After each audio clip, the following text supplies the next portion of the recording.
Se vienen acusaciones constitucionales, pero también nuevas acusaciones contra ella que quiero que las expliques y aquí las comentamos. A ver, hay que detallar que la Corte Suprema está muy atenta a todo lo que ha ocurrido. Y recordemos, hay un cuaderno de remoción abierto en contra de Ángela Vivanco, por tanto está suspendida. En tanto, recordemos, ha habido varias situaciones que contemplan al máximo tribunal, entre ellas lo que señaló la vocera, la ministra Gloria Ana Cevesic. Es integrante de la Comisión de Ética, ahí se está revisando todo esto, y lo que podríamos decir es que se amplió el proceso, se agregó, podríamos decir, un nuevo cargo. ¿Qué dice? Que se está revisando el actuar de Ángela Vivanco por irregularidades en la tramitación de varias causas, al haberse presuntamente alterado el orden de estas. Es decir, lo que se está revisando también es cómo ella podría haber influido en el orden en que se iba revisando algún tipo de tramitación que llegaba al máximo tribunal. ¿Por qué es tan relevante este hecho? Porque recordemos que dentro de los WhatsApp, dentro de estas conversaciones que tuvo con Luis Hermosilla, se detalla primero la conformación eventual de una de las salas del máximo tribunal para revisar una causa que el mismo Hermosilla decía, ojo, porque hay argumentos relevantes para rechazar el recurso de amparo. Por tanto, le señalaba directamente cómo votar. Pero además, ahora con esta ampliación, con este nuevo requerimiento planteado por la ministra Gloria Ana Cevesic, se establecería que habría influido en qué causa se ve primero, cuál segundo, cuál tercero, y eso también podría haber influido en qué pasó posteriormente con las resoluciones. Recordemos que en este caso llamado trama bielorrusa o muñeca bielorrusa, se cuestionó que justamente estaba la ministra de Vivanco en la tercera sala y que incluso se habría votado antes de ser presentada. Por lo tanto, los momentos en que cada definición, cada situación fue revisada, podría ser también constitutiva de un elemento más para remover a la ministra suspendida de la Corte Suprema. Por eso es tan relevante eso y es lo que se está revisando y analizando a partir de esta semana, donde vuelve esta situación a una revisión íntegra en la Corte Suprema. Atentos además a los niveles acusatorios que se van a presentar durante esta jornada. A ver, vamos por parte, Paulina, porque aquí tenemos varios. La ministra, ex ministra suspendida Vivanco tiene dos frentes: la acusación constitucional a dos bandas, el cuaderno de remoción y eventualmente lo que pueda venir penalmente. Hablemos de estos nuevos casos que se le están investigando, que tienen que ver con el orden en el cual ella pone algunos casos sobre la tabla. Estamos hablando de casos Cascadas, SQM, varios casos de connotación relevante, digamos, de los últimos años. Sí, claro. Bueno, aquí lo importante de esto, porque esta es la investigación que hacen los propios ministros, ¿no? Y según entendemos, surgen estas 8 causas, porque eso es lo que son, recursos, uno es un amparo, de casación, ¿ok? Surgen a partir de los relatos que hacen los relatores, valga la redundancia, es decir, los testimonios que presentan los relatores, que son personas que tienen una función muy importante dentro del quehacer, digamos, del trabajo de una sala, en este caso la tercera sala de la Corte Suprema, donde ellos tienen que estar muy al tanto de las causas, ¿ok? Lo que sabemos hasta ahora, preliminarmente, porque no hemos tenido acceso a esos testimonios, pero es justamente basado en lo que dice la ministra Ana Gloria Cevesic, que es que se habría alterado el orden de esto. A ver, más allá de la alteración de los tiempos y todo aquello, las causas, bueno, hay una que es emblemática, ¿no? Que es quizás la que podría tal vez complicar más en términos comunicacionales a la ministra, porque se trata de el perdonazo, ¿no? El perdonazo que se le hizo en la multa a SQM, a Julio Ponce Lerú, relacionada con la multa que justamente se le pasó, se le cursó una multa millonaria por 69 millones de dólares, ¿sí? Una multa millonaria, la SBS fue la que pasó justamente por este esquema de cascadas que estaba absolutamente fuera de orden, porque al final era una manera de obtener beneficios ficticios a través de la compra y venta en bajo precio y alto precio con palos blancos, todo un enjambre relacionado con un esquema destinado para defraudar, donde la SBS pasa una multa de 69 mil millones. ¿Qué pasó? SQM, Julio Ponce Lerú, recurrió al Tribunal Constitucional, donde le pusieron un tope, hicieron una ¿cómo decirlo?, una reinterpretación de la norma y le pusieron un tope a la cantidad que tenía que pagar. Así fue como esa interpretación jurídica llegó a la Corte de Apelaciones y finalmente en la Corte Suprema se ratificó. Y bueno, fue un escándalo en un minuto cuando esa multa se rebaja a 3.000 millones de dólares. Que esa multa corresponde proporcionalmente a cuánto era como el 2% de lo que eventualmente la empresa había obtenido de una manera que, según la propia justicia, era ilícita. Era claro, o sea, el 2%, el 98%, es como te pillan robando 100 pesos. Y te dice, no, te pillamos robando 100 pesos, págame 2. Devuelve 2. Págame 2 que al es la tiro, crítica que siempre se ha hecho con los de nuestra legislación. No, y el punto es que además esa multa fue una reinterpretación, es decir, le dieron una nueva manera de explicar la norma, ¿no? Que es la ley en el fondo, de cómo se tienen que cursar estas multas. Asunto que fue considerado un supremazo también. ¿Se acuerdan que siempre hemos hablado de los supremazos que en el fondo hacen como una nueva manera de trabajar ciertas interpretaciones, etcétera? Bueno, aquí ocurrió, fue muy escandaloso. Y bueno, también en este tipo de cosas no solamente pierde el fisco en términos de que en vez de multar por tal cantidad de plata deja de percibirlo, sino que también esto afectó al bolsillo de los chilenos. ¿Por qué? Porque esas acciones relacionadas con Cascada, donde se hacía este esquema ficticio, afectó a quienes tenían su dinero en las AFP. Es decir, también afectó al bolsillo de los chilenos, aparte de la multa, ¿no? Paulina, ahora, ¿cómo se puede saber? Porque claro, se abren muchos casos en que podría estar involucrada Ángela Vivanco, pero ¿cómo se le puede comprobar? Porque yo me imagino, y es una pregunta que yo siempre me he hecho acá, o sea, sí, estos son los WhatsApp que conocemos, ¿cómo habrán sido las conversaciones privadas? Y uno no podría creer que esto quedara en una conversación privada de un WhatsApp. ¿Cómo se llega a investigar eso? Y ella no es la única que vota. Es que son entonces, dos cosas ¿qué habría distintas. pasado ahí? Son dos cosas distintas, porque por un lado está lo que hace la Comisión de Ética, que tiene un estándar muy distinto al penal, ¿no? Que tiene que ver justamente con esto del estándar, valga la redundancia otra vez, del estándar ético de un juez que está juzgando y tiene todo aquello, ¿no? Y es ahí donde empieza este cuaderno de remoción. Ella ha señalado que no ha tenido un debido proceso porque entiendo que recién el fin de semana le entregaron, o la semana pasada le entregaron acceso a sus propias acusaciones, etcétera. Pero es un plano distinto al penal. El penal, donde se está investigando en la región de los lagos, se abrió a partir de este WhatsApp que tenía su pareja con el fiscal regional de Aysén, el señor Carlos Palma. Entonces, ahí donde termina esto, diría que podría estar todavía en una especie de limbo y discusión si es que efectivamente va a quedar todo así. Pero hasta ahora, la información que tenemos oficial es que está todo ahí, que la arista penal pasa por otro lado.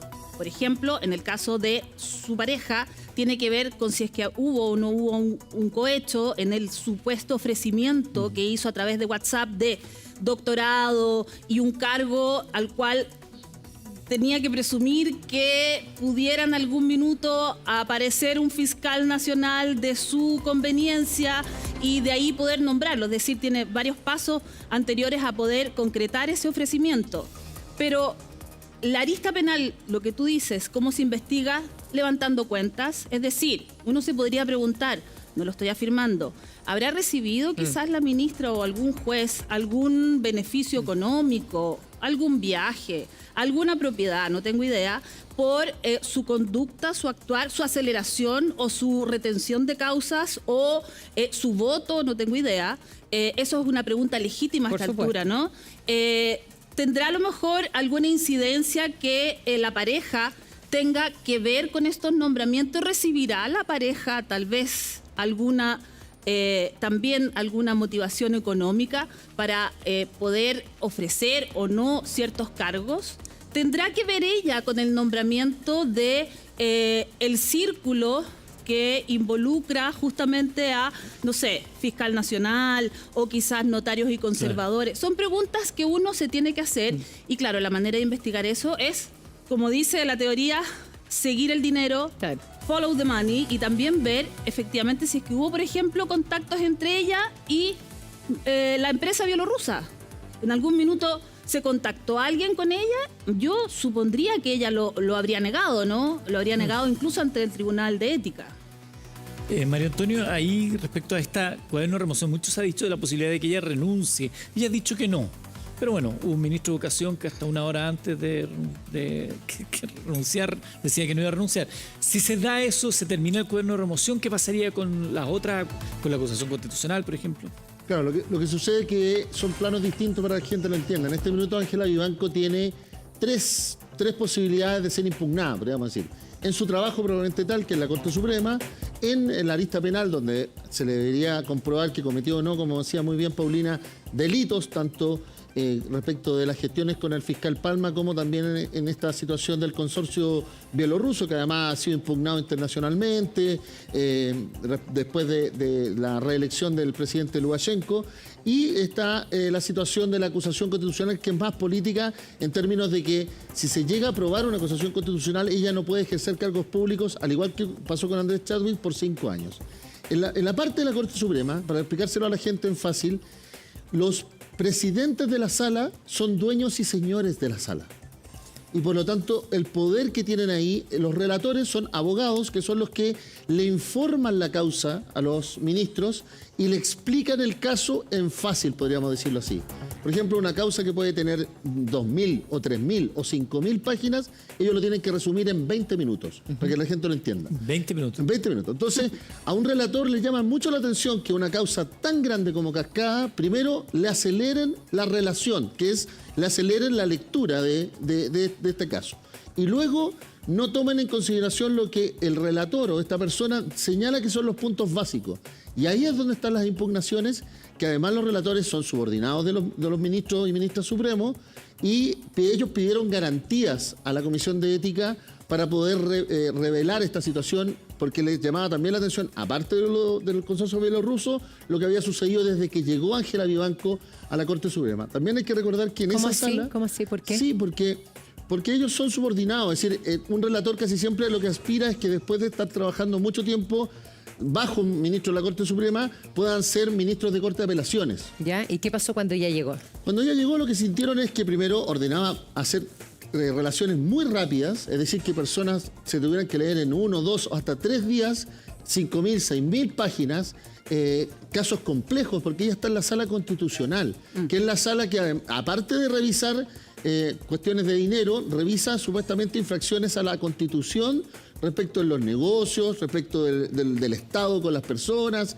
etcétera, etcétera. Entonces, esos relatores lo que pidieron fue garantías para que de una otra manera contaran, ¿saben qué? Que cuando llegó la señora Vivanco, como que aquí la cosa se desordenó. Pero ahí no entiendo, porque alguien te podría decir lo contrario, al revés, quiso agilizarlo porque era muy exigente por ponerte una causa. O tenía un mecanismo de hacer cosas más turbias, porque es distinto a lo que tú dices que les exija, sí, por eso te digo leerse en tanto tiempo determinado. Bueno, alguien te podría decir, bueno, es muy exigente. Sí, pero lo que hasta ahora no han comentado las fuentes judiciales es que no solamente tenía que ver con mejor gestión, tenía que ver con subir causas. Cuando tú ingresas al Poder Judicial, tú ingresas en una fila correlativa. Tu causa no puede estar antes de que y ella se hacía que se saltaran la fila las causas. Se saltaran la fila por un lado, y luego especialmente le ponía atención a ciertas causas. Entonces, eso también le llamaba mucho la atención al relator. Porque Ana Gloria Chevesic lo dijo con todas sus letras cuando dio a conocer este nuevo cuaderno, por decirlo, ¿no? Es decir, estos nuevos cargos, de que aquí había una falta al orden en el cual se tramitaban las causas, y que eso era un asunto inalterable. Ella lo dice de manera tajante y bueno, con su estilo, ¿no? Que es un estilo bien relacionado con todo en orden, toda la perfección. De una base histórica. Gloria Ana Chevesic fue relatora del Pleno de la Corte Suprema por años. Es decir, si hay alguien que sabe hacer ese trabajo, es ella, hoy ministra y la encargada ética en este minuto de la Corte Suprema. Paulina, ¿y por qué no saltaron las alarmas, por ejemplo? Bueno, eso es justamente lo que está en cuestión, ¿no? Yo creo que la rapidez con la cual ha actuado la Corte Suprema es justamente para que no se pregunte uno tan profundamente, bueno, ¿qué pasa acá? Porque durante todo este tiempo, estamos hablando causas del 2019 algunas, ¿no? ¿Por qué todo este tiempo ha pasado esto y nadie dijo nada?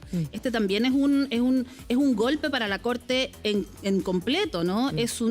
qué estaba pasando al interior de la Corte que no sabíamos todo esto, ¿no? Que tuvo que abrirse el teléfono de un abogado muy importante de la plaza para que nos diéramos cuenta, que tuvo que aparecer un pantallazo donde la pareja de una ministra anda ofreciendo cargos. ¿Qué pasa acá? Y además que uno se pone a reportear, empieza a meter la nariz y se encuentra con que, no, si eso yo lo sabía, no, si esta cuestión se sabía, por supuesto. Era un secreto a voces. Ese pantallazo lo conocíamos hace años. Muchos se justifican con la pandemia, que la pandemia impidió volver a la Corte, que la Corte se demoró mucho en que se volviera a tramitar personalmente, que los relatores con este tema telemático te atendían cuando podían nomás, etcétera, etcétera. Ahí hay una justificación por lo menos de los 2 años perdidos que tiene que ver con esto. Y luego viene, hoy se está informando además que la ministra Vivanco va a enfrentar una nueva querella, que es también por parte de clientes que se sienten afectados. Entonces, lo que la Corte Suprema está tratando de evitar, como muy bien dice Paulina... De causas que ya están cerradas. Exacto, que se le venga una Bueno, avalancha de revisiones y de peticiones de revisar por el rol de Ángela Vivanco, que además es alguien externo al Poder Judicial. Entonces, aquí se combinan hartas cosas. Externo al Poder Judicial porque no es una jueza de carrera. Claro, no es una jueza de carrera. Hay algo importante que tú señalabas recién, que es, ¿va a renunciar? Yo creo que la pregunta política hoy día es, ¿va a renunciar cuándo? ¿Sí? Es decir, cuando a lo mejor sus abogados logren desactivar algunos delitos y entonces puede a ella salir diciendo en realidad, bueno, me voy, ya se dieron cuenta que a lo mejor delitos no hay, no tengo idea. Que es la arista penal. Pero en la arista penal, pero es muy probable que una ministra así de, ¿cómo decirlo? Bien, digamos, trasquilada, magullada incluso por sus pares, pueda volver a la Corte, ¿no? Pueda retomar su vida de ministra de Justicia de la magistratura más importante de nuestro país, ¿no? Más allá de por supuesto... Con las 4 cardinales de la justicia. Entonces, el punto de va a renunciar, va a ser acusada constitucionalmente, quizás eso ya pueda ser un hecho según lo que pueda ocurrir hoy día. Entiendo que el cuestionamiento está si es que se sube o no se sube una 4ª acusación contra el ministro Carroza, si es que existen los medios. Hay también una disputa política, ¿no? Es decir, RN está acusando a Ángela Vivanco, una ministra que tiene relación y que proviene de ahí, pero además está acusando al ministro Sergio Muñoz. Acusaciones que todavía no están interpuestas, entiendo, ¿no? Pero eso es lo que han dicho. Pero es lo que se viene. Entonces, uno se pregunta, puede haber ahí, no sé, uno no esperaría que un partido de derecha se vaya en contra de una ministra que proviene de ahí, ¿no?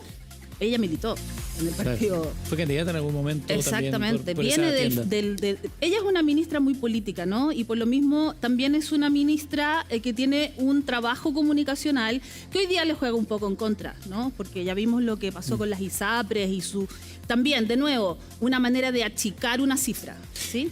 A ver, yo lo escucho ya, voy con Rafa que tiene los antecedentes de esta acusación constitucional, porque aquí todo nos sorprende, y después cuando esto se conoce la gente dice, no, si esto se sabía, no se comentaba. A ver, un antecedente que es paralelo a esto, pero que también es de esto que uno dice, pero de verdad, a nadie levantó el dedo de decir, oye, esto es irregular, o es raro, o suena feo. Tenemos a Codelco en el caso de la trama muñeca bielorrusa.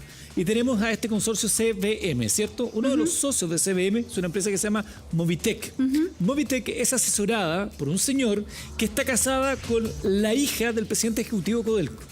No estoy suponiendo que ninguno de ellos tenga algún interés en particular, pero no es raro que una hija de Máximo Pacheco, esté casada con Sebastián Pizarro, hijo de un ex senador de la República, que, dicho sea de paso, Sebastián Pizarro fue condenado en su momento por delitos tributarios. Él es el asesor en su momento de Movitech, la empresa que está en disputa con la empresa que comanda su suegro. Eso no es raro, no es Ahí habría extraño. que preguntarle al señor Pacheco justamente si, por ejemplo, habló con su yerno o su... Sí, yerno, ¿no? Claro, yerno. Su yerno respecto de este tema. Está citado el miércoles al Congreso, señor Pacheco, por esto. Habría que preguntarle también al colega Pizarro. A Pizarro si es que entró a trabajar ahí de algún modo relacionado con esto. Claro. Dicen en la interna, esta es la información que tiene el mostrador, que en la interna reconocen que Máximo Pacheco ha sido bastante agresivo en la defensa de Codelco respecto a este caso en particular. Pero de todas maneras, no es extraño, a nadie le saltó la luz que, oye, es lógico que tu yerno, no hay aquí una incompatibilidad, no hay una cosa rara. Esto salta a la Ese es un luz a propósito problema del caso de nuestro sistema completo, que es como que no se dieran cuenta cuando hay una incompatibilidad. Si yo tengo que trabajar en algo relacionado con un familiar, tengo que hacer algo con eso. O por lo dejo de menos hacerlo. o por lo menos contarlo. Claro, o sea, para eso Transparentarlo existen- previo. transparentarlo, porque Para ese eso es está tema, el no se sistema de las transparentó. inhabilidades en determinadas circunstancias. Claro. Existe incluso para el periodismo, ¿no? Que si, pucha. Tenemos que declarar, claro, O efectivamente. sea, pucha, voy a investigar a esta persona, pero en realidad no puedo porque es una persona que conozco, entonces me inhabilito, Y ¿no? uno lo transparentante, efectivamente. Pero mira, sigamos con la acusación constitucional, Rafa, de la ministra Ángela Vivanco, porque yo entiendo que tú tuviste exclusividad a estos antecedentes, que pudiste revisarlo y sabes lo que contiene este documento. El lunes pasado revisamos claves del caso. 12 claves. Esta es la clave 13. Para que no nos perdamos porque aparecen personajes y ahí vamos ordenando todo a propósito de lo que hoy día va a ser un documento. Accedimos exclusivamente, de forma exclusiva, a uno de ellos, que incluso yo tengo que transparentar. Podríamos decir que está en carácter de casi borrador, porque está completo, pero faltan detalles técnicos. Todavía la acusación constitucional de Renovación Nacional no se ha presentado. He estado también en contacto directo en la mañana con la bancada del Partido Socialista, a propósito de la acusación que ellos van a presentar. Recordemos, son varias. Bueno, quiero hacer lectura de parte de este libelo acusatorio, que recordemos es clave y hoy día se presentaría durante la tarde. ¿Qué es lo que dice? A ver, lo voy a citar. No salieron nombres, por eso digo que es el borrador. Todos diputados y diputadas en ejercicio domiciliados para estos efectos en la sede nacional del Congreso Nacional, calle Victoria, Comuna de Valparaíso, a la honorable Cámara de Diputados respetuosamente decimos. Encontrándonos dentro de plazo y de conformidad con lo previsto en el literal C del numeral segundo, en fin, dice que venimos en este acto en formular acusación constitucional en contra de la señora Ángela Vivanco Martínez y del señor Sergio Muñoz Gajardo, ambos abogados, ministros de la excelentísima Corte Suprema, por haber, dice, incurrido estos en la causal de notable abandono de sus deberes, solicitando a esta honorable Cámara sustanciar el procedimiento de tramitación aplicable a esta clase de acciones y declarar que ha lugar a la misma, prosiguiendo con su formalización ante el Senado para que éste, en definitiva, la acoja en todas sus partes, afirmando la culpabilidad de los dos acusados, destituyéndolos de los cargos que actualmente detentan e imponiéndoles la sanción de inhabilidad para el desempeño de función pública alguna por un periodo de 5 años. Todo ello de conformidad con los antecedentes y argumentos que a continuación se exponen. Esa es la introducción. O sea, le dicen claramente, queremos que salgan. Son Y además, culpables. en 5 años no pueden ocupar ningún tipo de cargo. Son culpables también, dice. Están acusados, según dice este documento que tengo y que también tenemos ahí en el programa. Hay algunos elementos que también uno puede detallar. ¿Por qué causas? ¿Cuáles son las causas o argumentos que a continuación se exponen? 1. Responsabilidad constitucional de los magistrados de los tribunales superiores de justicia. Ese es el título, el detalle. El ordenamiento institucional chileno contempla la separación de poderes como pilar fundamental del Estado cardinal en nuestro sistema democrático, al mismo tiempo que integra el principio de controles y equilibrios, o checks and balance, en inglés por supuesto, el que determina un control recíproco entre los 3 poderes que conforman el Estado, ejecutivo, legislativo y judicial, en forma introductoria, ¿no? Y ahí es donde empieza a entrar en el tema de fondo, para impedir así que la autonomía que detenta cada poder redunde en un ejercicio abusivo de esta y se logre el equilibrio institucional. Es esta la manera, tal como se ha afirmado, en que el poder se somete al derecho. Por tanto, dice que esta vinculación recíproca, explica ahí la separación de los poderes del Estado, trasunta de manera dinámica en el nombramiento de los jueces y magistrados de los tribunales de justicia, que se contemplan, por tanto, la intervención del Poder Ejecutivo y del Legislativo, mientras que la responsabilidad de estos jueces y magistrados puede hacerse efectiva también con la intervención de estos poderes. Ahí se detalla el contexto. Quiero revisar algunos de los otros puntos a propósito de que es un documento extenso que estamos revisando de forma exclusiva durante esta mañana y que, insisto, tiene varias páginas, que empieza y evidentemente tiene argumentos legales a propósito de los acápites que se presentan. Número 2, y ahí yo decía, el primer elemento, y para que se entienda muy claro, define y recuerda, entre comillas, que los poderes del Estado están separados. Y el segundo habla directamente del notable abandono de deberes como causal de acusación. Aquí entramos al detalle. Dice, bueno, el literal del numeral segundo dice que de la Constitución contempla la causal por la que es procedente la acusación y destitución de los magistrados de los tribunales superiores de justicia. ¿Cuál es el notable abandono de deberes? Sobre la causal, debe despejarse inicialmente quiénes son los sujetos que pueden ser objeto de acusación. Por tanto, empiezan a detallar cuáles son los puntos que aquí se van a entregar. Quiero decir que este es un borrador, hay detalles que estamos revisando esta mañana, pero que van a ser claves al momento de poder entender por qué se está acusando tanto a Sergio Muñoz como a Ángela Vivanco. Hemos hablado latamente de Ángela Vivanco, pero el caso de Sergio Muñoz también es interesante ir sabiendo otros elementos para entender principalmente cómo influyó en que su hija tuviera un ejercicio cuestionable de su profesión durante principalmente la pandemia. Rafa. Hay varios elementos que vamos a ir revisando. El documento hemos accedido hace muy poco, por eso lo estamos revisando, Eduardo Mari, Sí. a propósito de una acusación que va a ser efectiva durante las próximas horas. Podemos explicar a la gente que la acusación constitucional en su base es el notable abandono de deberes. Claro. Es decir, ese es un paraguas muy grande que cobija y le respalda a los parlamentarios acusar a alguien y Políticamente. sobre la base de la Constitución, políticamente decir, esta persona no puede ejercer nuevamente cargos públicos por 5 años. Y luego en el desglose a la ministra Vivanco se le plantea faltas a la probidad, es decir, corrupción. Y en el caso del ministro Sergio Muñoz, habría que ver el detalle, porque ahí hay que recordar que es una alianza que tiene Renovación Nacional con la UDI, un poco para contrapesar la acusación del oficialismo, y al ministro Muñoz también se le diría que es faltas a la probidad por tratar de ayudar a su hija en un negocio en verde que es Con inmobiliaria. una inmobiliaria del antiguo gimnasio Manuel Plaza, Claro. el que está ahí en Ñuñoa en Irarrázaval con Avenida Osa, que hoy está construyendo la inmobiliaria Fundamenta y que Sergio Muñoz en algún minuto le habría informado a su hija que el negocio se iba a retrasar y por lo tanto no comprar en verde unos departamentos.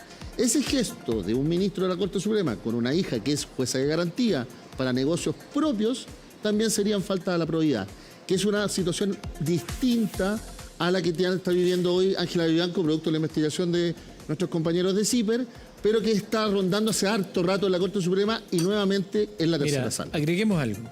Porque claro, Sergio Muñoz lo acusan justamente de eso, haberle entregado esta información privilegiada a su hija en un caso de una compraventa en verde, es decir, antes de que salgan a la venta, ¿no? Por lo tanto había una información que usted no tenía y eso pone la cancha dispareja. 18 inmuebles tiene la hija de Sergio Muñoz que se llama Graciel Muñoz. Graciel Muñoz también, ella pidió permiso en su momento para trabajar telemáticamente y ella dijo que lo hacía para cuidar a su mamá. Resulta que no cuidó a su mamá, sino que se fue a Italia. Y desde allá ella estaba trabajando y sesionando para el Poder Judicial, firmando documentos donde decía Santiago en la fecha, desde Italia. Y Sergio Muñoz, que vive con su hija, sabía esto y no lo habría dicho. Eso es parte de la acusación. Y esto nuevamente, a nadie le salta la campana. Yo recuerdo haber escuchado esa acusación en Radio Bio Bio hace por lo menos un año. Es que ese es un gran punto y una gran diferencia también. Esta acusación constitucional contra el ministro Sergio Muñoz ocurre con delay, ¿sí? Ocurre ahora que están las Aprovechemos acusaciones. el vuelo. Sin desmerecer que quizás en su momento también ameritaba hacerlo, por supuesto. Es decir, un ministro de la Corte Suprema que entrega información a su hija que le va a beneficiar. Es decir, es una de las cosas que quizás los ministros simplemente no pueden hacer. Ahora, lo otro que tiene relación con la hija que ella quiso y claro, vive ahí, podría haber aconsejado mejor a su hija, ¿no? Porque efectivamente transgrede una norma. Si Miente. Exactamente, el motivo de hacer audiencias telemáticas están totalmente identificadas por ley. Además que ella, como tú bien dices, Graciela, terminó mintiendo, señalando que tenía que cuidar a su madre, pero no, estaba en otro país. Pero además, ahí se asume que la Corte de Apelaciones de San Miguel la sancionó con una amonestación privada. ¿Qué significa eso? Que Cuéntame no eso. era una recomendación Claro, inicial. una amonestación privada en términos prácticos es decirle, oiga, que lo hizo mal. En Claro. una oficina cerrado sin nadie. Eso no se hace. Eso no se hace, no lo haga nunca más. ¿Y qué es lo que pasa? ¿Cuál es el beneficio de una amonestación privada? Que no le incide para postular, por ejemplo, Claro. a trasladarse a otra corte. Pero yo no entiendo. Le dan una amonestación privada por esta cuestión que se conoce hace un tiempo. Y resulta que ahora la Fiscalía anunció que va a abrir una investigación penal en su contra. ¿por qué? ¿Por qué ahora sí y antes no? Bueno, es que porque esa es la ahora, pregunta. Es que porque este ahora caso- está el horno para bollos, porque estalló. Es que yo creo que Porque ahora- le va a ahora salpicar el a los que no escenario- lo investigaron en su Claro. minuto y le bajaron el perfil. Este caso tiene en jaque al sistema completo. Es decir, incluso lo que le pasó a Palma, que nos dijo a nosotros, no, es que yo encontré que era inapropiado que me ofreciera cargo la pareja, porque no lo denunció en su Claro. minuto entonces si era inapropiado. Tiene la La fiscalía obligación, ahí magullada por el actuar de... En una el declaración señor- que dice Carlos, después dice Palma. Bueno, Sí. Ya, pero aquí, o sea, lo que compete a Sergio Muñoz, porque está bien, tú dices la hija vivía con él y él no lo denunció. Bueno, ahí ya. Más o la sea, entrega de información privilegiada. No, pero la entrega de la información privilegiada es lo que a mí me parece más grave de parte de él, porque eso es distinto. O sea, en su calidad de ministro, entregar una información para ver qué negocio hace o no hace la hija, ese ya es otro lenguaje. ¿Cuánto se criticó a Sebastián Piñera por cosas parecidas? es grave, pero además tiene que ver por el perfil de Sergio Muñoz. Sergio Muñoz ha sido quizás uno de los ministros más draconianos, más rigurosos, más exigentes del Poder Judicial. Él, recordemos que accedió cuando estaba investigando el caso Rix a la Corte Suprema por una solicitud del presidente Lagos. A él le quedan 8 años, además todavía en la Corte Suprema, porque recién tiene 67 y jubila a los 75. Fue presidente de la Corte y tiene hasta la posibilidad de ser nuevamente presidente. Y en el último tiempo, ¿para qué vamos a estar con cosas? Los que hemos reporteado a tribunal y lo conocemos muy bien, él también estudia en mi mismo colegio, dicen que es su talón de Aquiles, lamentablemente, su hija. Ahí cae. qué sentido? definitiva. Que le dan el gusto, que le ha ayudado, que en definitiva cambia totalmente las reglas respecto de un proceder mucho más estricto con el resto de las personas, pero cuando se trata de su hija, sencillamente no puede. Claro. Hay algo también relacionado con él que él entendemos, por lo que sabemos, digamos, de reporteo, sí, no lo hemos escrito, pero lo sabemos. Él fue uno de los impulsores de la Comisión de Ética, es decir, él empujó que se abriera. ¿Se acuerdan que en algún minuto era que sí, que no? Y partieron unos ministros de la de... presidencia del presidente Silva Gundelach. Exacto, entonces, ¿qué vamos a hacer? Porque no había una comisión de ética, la tuvieron que formar para esto. Entonces, él también, a riesgo de lo que vemos que está ocurriendo, él, o sea, de algún modo tiene responsabilidad en que hoy día existan cuadernos de remoción, exista también los cargos que estamos planteando. Hay otras investigaciones de la Comisión de Ética y bueno, los parlamentarios consideran que es momento también de que él enfrente una acusación constitucional por este motivo. Que entiendo que se va a presentar, no sé, Rafael nos había... Bueno, Rafa. lo que nos presentabas tú, Rafa, sería el texto que aúna las dos acusaciones constitucionales de la oposición contra la ministra Vivanco y contra el juez Muñoz, a quienes vemos juntos en la imagen ahí abajo. Este documento que accedimos es de la bancada de Renovación Nacional. Y ahí tiene estos dos nombres, Ángela Vivanco y Sergio Muñoz en particular. Por otro lado, están también la que está preparando el Partido Socialista. Tuvimos conversaciones con algunos de los parlamentarios, nos dieron algunos elementos que se van a considerar, pero el documento, el que tenemos, es el borrador que está prácticamente terminado. Faltan detalles técnicos y agradecemos, por supuesto, ahí el poder tener este documento porque nos permite ir a lo concreto. Quiero completar lo que ustedes decían del ministro Muñoz, y aquí está específicamente lo que dice el documento, por eso es tan importante tenerlo. Dice, el ministro Muñoz comenta el contenido de una sentencia que se encontraba en acuerdo con una finalidad patrimonial en una descendiente directa, en la hija. Eso es lo que dice el documento. Graciela. El ministro Muñoz conoció, claro, y falló una causa en donde existía un deber evidente de inhabilitarse, dado el interés patrimonial de su hija. Por tanto, aquí mismo se reconoce esa situación. A ver, ¿qué es lo que dice? Y acá tengo el detalle también de todo lo que pasó. Dice... Lo anterior importa un aspecto fundamental de los argumentos planteados por los acusadores que suscribimos, ya que es particularmente el hecho de haberse sabido el contenido de una sentencia por parte de la jueza Muñoz a instancia del ministro Muñoz. O sea, la jueza Muñoz, recordemos que también es ministra, su padre le entrega la información respecto a una sentencia, y por eso es tan importante, y por eso es que se está viendo como un elemento importante al momento de presentar esta acusación constitucional. Aquí tengo el detalle. Lo siguiente, en efecto, dice, el pasado 23 de julio se presentó una denuncia en contra del ministro Sergio Muñoz ante la Comisión de Ética. Ojo con la fecha, el 23 de julio. ¿Ah? Tiene algunos meses también. Probablemente no lo conocíamos públicamente o no le habíamos dado la difusión, pero había pasado tiempo. Y ahí empiezan a detallarse que han pasado hartas cosas. Y acá está, mira. El caso gira en torno, como lo decía y lo adelantaba Mario Antonio, al proyecto inmobiliario Egaña Sustentable o Egaña Comunidad Sustentable de la Inmobiliaria Fundamenta. ¿Se recuerdan este que está en la comuna de Ñuñoa? Sí, pues. Frente al Mall Plaza Egaña, que ha provocado mucha controversia. Ese es el proyecto, para que un poco nos hagamos la idea de algo bien concreto. Ese es el proyecto que se cuestiona. Bueno, está evaluado en $300 millones, dice el documento. Considera la ejecución de 4 edificios en la comuna de Ñuñoa. Estas torres incluirían 1.752 departamentos, 24 locales comerciales, 198 oficinas, 2.141 estacionamientos, 1.072 bicicleteros, en fin. En dicho proyecto, el 26 de julio del año 2020, la abogada e hija del ministro Sergio Muñoz, Graciela Alejandra Muñoz Tapia, firmó una promesa de compra-venta por el departamento 807A, la bodega 785 y el estacionamiento 946 del proyecto Eco Egaña Poniente. Fíjense, y aquí me quiero detener un segundo. Estamos hablando de una persona que podría ser cualquier vecino, sin esta información, que probablemente hubiera tomado otra decisión o hubiera confiado en que todo hubiese sido normal. Por eso es tan relevante la información que le entrega a su padre en este caso. Sin embargo, dicho proyecto habría visto paralizadas sus obras desde el 18 de abril del 2022, cuando la Comisión de Evaluación Ambiental, COEVA, de la región metropolitana, la calificó desfavorablemente. Dicho proyecto llegó al conocimiento de la excelentísima Corte Suprema el día 10 de enero del 2022. O sea, toda esta paralización se le informa a la Corte Suprema, donde está Sergio Muñoz. Cuando el segundo tribunal ambiental notificó al máximo tribunal de un recurso de casación en la forma y en el fondo, presentado por Plaza Egaña S.p.A., contra la sentencia del segundo tribunal ambiental de fecha 25 de noviembre. Por lo tanto, esta información que llega a la Corte Suprema sería lo que le informa a su hija, el ministro Sergio Muñoz, y por eso hay una entrega de información que no corresponde, privilegiada, y que habría incidido en el actuar de su hija, y eso es lo que cuestiona ¿El también. punto es la aquí inhabilidad nivel o acusatorio. la entrega de información? No, el punto es que primero la empresa acusa que Graciela Muñoz saca la propuesta de compraventa, es decir, termina el negocio. Y ahí ellos se dan cuenta que pasa algo raro, porque investigan quién es, una jueza de garantía, pero es hija del ministro Muñoz, que está viendo nuestro recurso para que el proyecto se activara.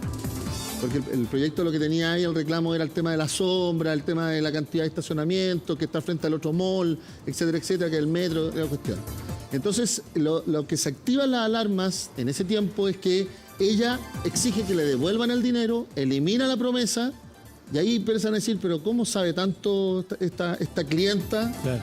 Fue bastante obvio. Y fue bastante obvio, y Fundamenta lo dijo en su momento, no por distintas razones del quehacer y causa informativo, quizás pasó por ahí colado, y ahora se presenta esta nueva acusación en contra del ministro Muñoz, producto también de la reactivación de la Comisión de Ética. Ahora,